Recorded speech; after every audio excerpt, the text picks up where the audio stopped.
I'd like to welcome everybody today to our Preserving Food Safely Canning Tomatoes presentation. We're excited to have you all here today.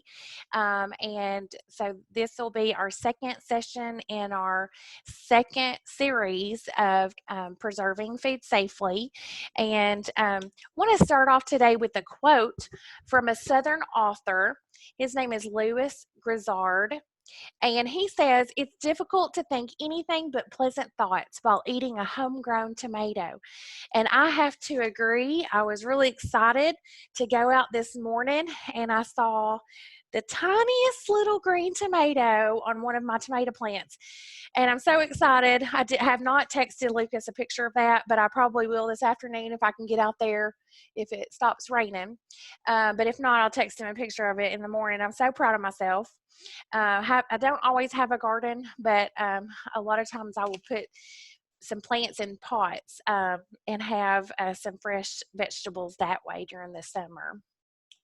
So we're going to start with the question, are tomatoes a high acid food or a low acid food? And so you can kind of ask yourself that question and see if you know what the answer is. I'll give you a second to think about it. And I just want you to know it's a trick question because they're more acidic than vegetables and meat, but they're less acidic than most fruit. So they're kind of both. Now, the pH of a food needs to be less than 4.6 to inhibit the germination of Clostridium botulinum and the production of the neurotoxin so that a preserved food can be stored at room temperature. pH is the measurement of the acidity or alkalinity of a solution. So lemon juice is acidic, which means it has a low pH, while soap is very alkaline, which means it has a high pH. Vegetables are considered low acid foods. Fruits are considered high acid foods. However, there are some foods that may seem acidic, but not have low enough pH to be considered safe from Clostridium botulinum. These include tomatoes, figs, and Asian pears. Tomatoes oftentimes are considered a high acid food with a pH below 4.6. However, certain conditions and varieties can produce tomatoes and tomato products with pH values above 4.6.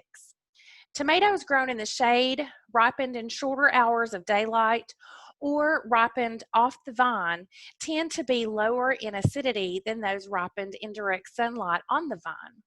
Basically, anything that can affect fruit quality or the plant's ability to allow tomatoes to ripen properly may lower the acidity level. Therefore, acidity of tomatoes can vary from season to season depending on the growing condition. We want you to select only disease-free, preferably vine-ripened fruit for canning. Do not can tomatoes from dead or frost-killed vines. These tomatoes can be considerably less acidic than other tomatoes. Now, there are many varieties of tomatoes, and research shows that they have various acidity levels. One North Dakota study tested the pH of 15 varieties of raw tomatoes. They found that the pH varied from 4.8 to 5.2. Now, there is a common belief among gardeners that older varieties of tomatoes were more acidic than newer hybrids. The opposite has actually been shown through research. Researchers at Utah State found that heirloom varieties actually had less acid than the hybrids. So let's talk about heirloom tomatoes.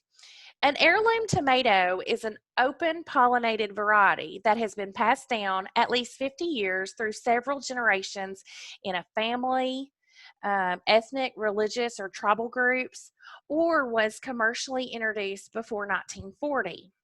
Seeds from an open pollinated variety produce offspring that are identical to the parent. If you prevent cross-pollination, seeds can be saved that will produce identical tomatoes year after year after year. Heirloom seeds come from one cultivar. Hybrid seeds come from a combination of different cultivars.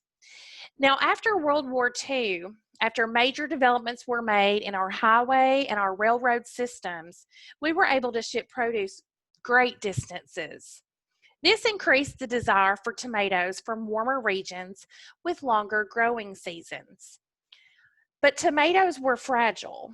They tasted good, but they did not ship well. Scientists began major tomato breeding to get a tomato of uniform size and shape and with a thicker skin to withstand shipping. More changes in breeding produced brighter red colors, varieties that ripened at the same time, types that were adaptable to mechanical harvesting, and those that would develop resistance to diseases and pests. But flavor really was not a major consideration in the breeding programs. Consumers began to complain that market tomatoes and even the hybrids available to home gardeners had lost their flavor. Interest arose in reviving the tasty old varieties to plant in home gardens. With the increased interest in old varieties, seed-saving organizations with seed banks became popular, and seed companies began growing heirloom seeds for specialty catalogs. As availability of heirloom seeds increased, small farmers began growing heirloom tomatoes for local farmers markets. Now, in 1994, USDA made a new recommendation in the tomato world. They recommended that home food preservers add acidifying agents such as lemon juice or citric acid because, as a general rule, consumers do not know the specific pH of the tomato they grow or buy. When you can tomatoes, you can either use the bottled lemon juice or the citric acid. Squeezing fresh lemons is not recommended because the acidity of the fruit can vary. Acidity in the bottled lemon juice is more consistent. So let's quickly talk about salsa. We are going to have a salsa session coming up, but we'll talk about this here just briefly. You'll also find several recipes out there for salsa. Salsas are mixtures of acid and low acid ingredients. They are an example of an acidified food, one that an acid is added to reach a final pH of less than 4.6. This makes it safe for water bath canning.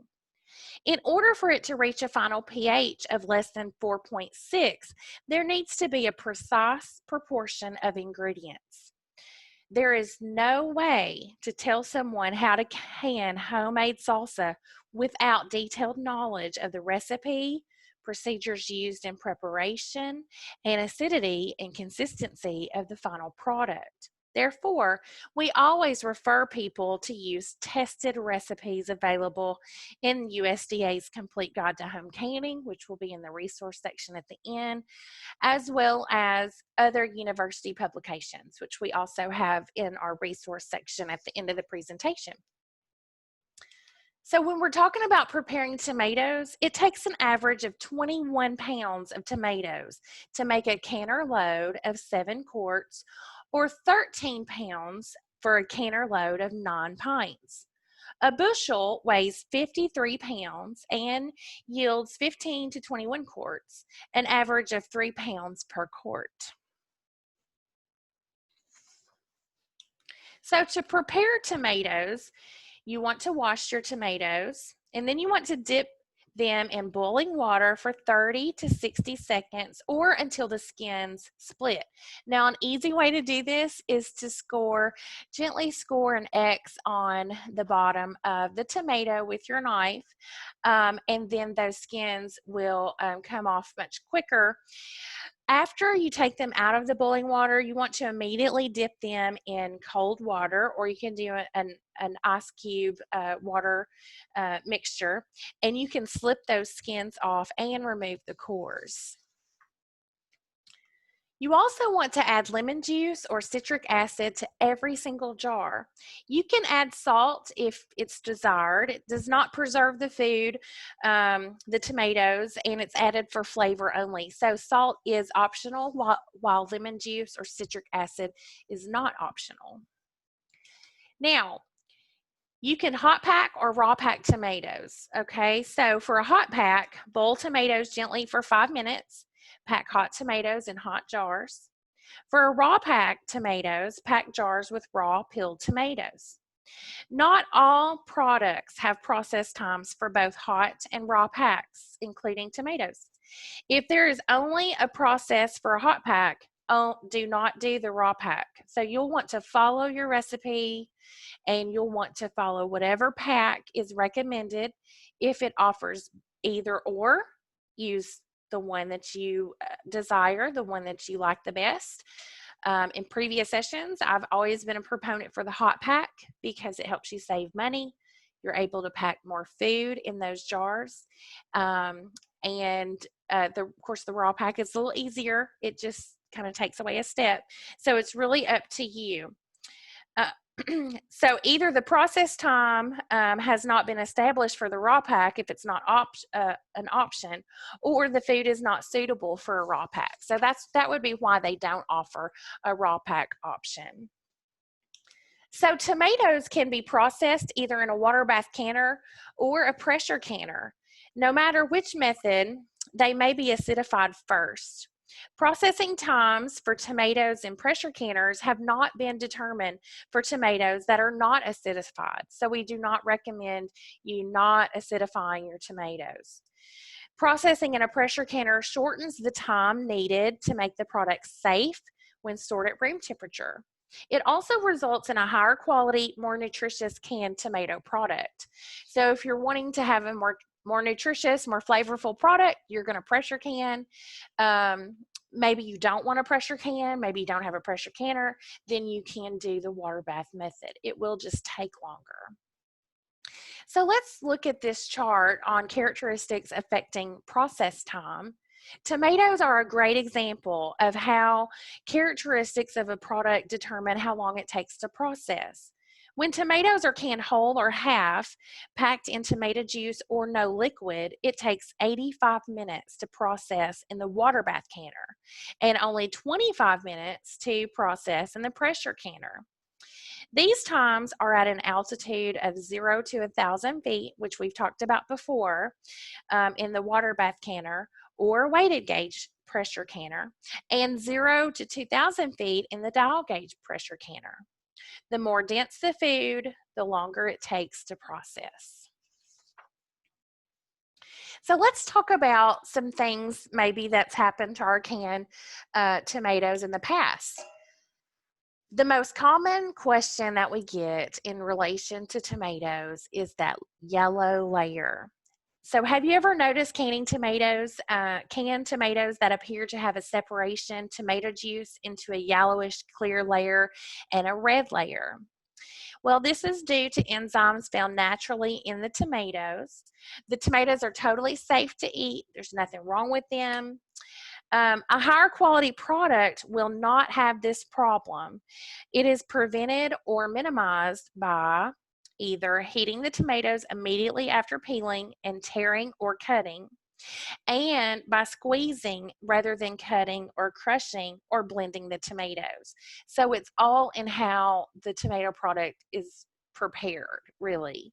It doesn't have anything to do with the flavor. It doesn't have anything to do with the food safety.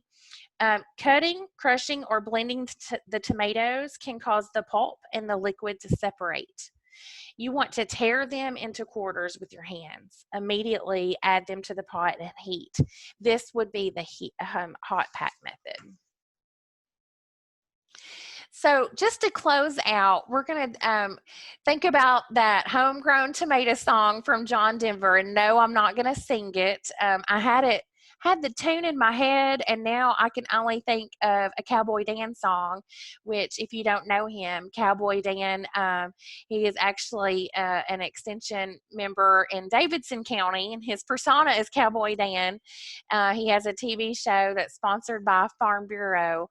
My kids love watching him. It's kind of like a mixture of Mr. Rogers and Roy Rogers together, but it's just a really good wholesome show. And he has a show talking about or has a song talking about homegrown tomatoes, or maybe he sung this John Denver song before. But anyway, Homegrown Tomatoes what would life be like if we didn't have homegrown tomatoes?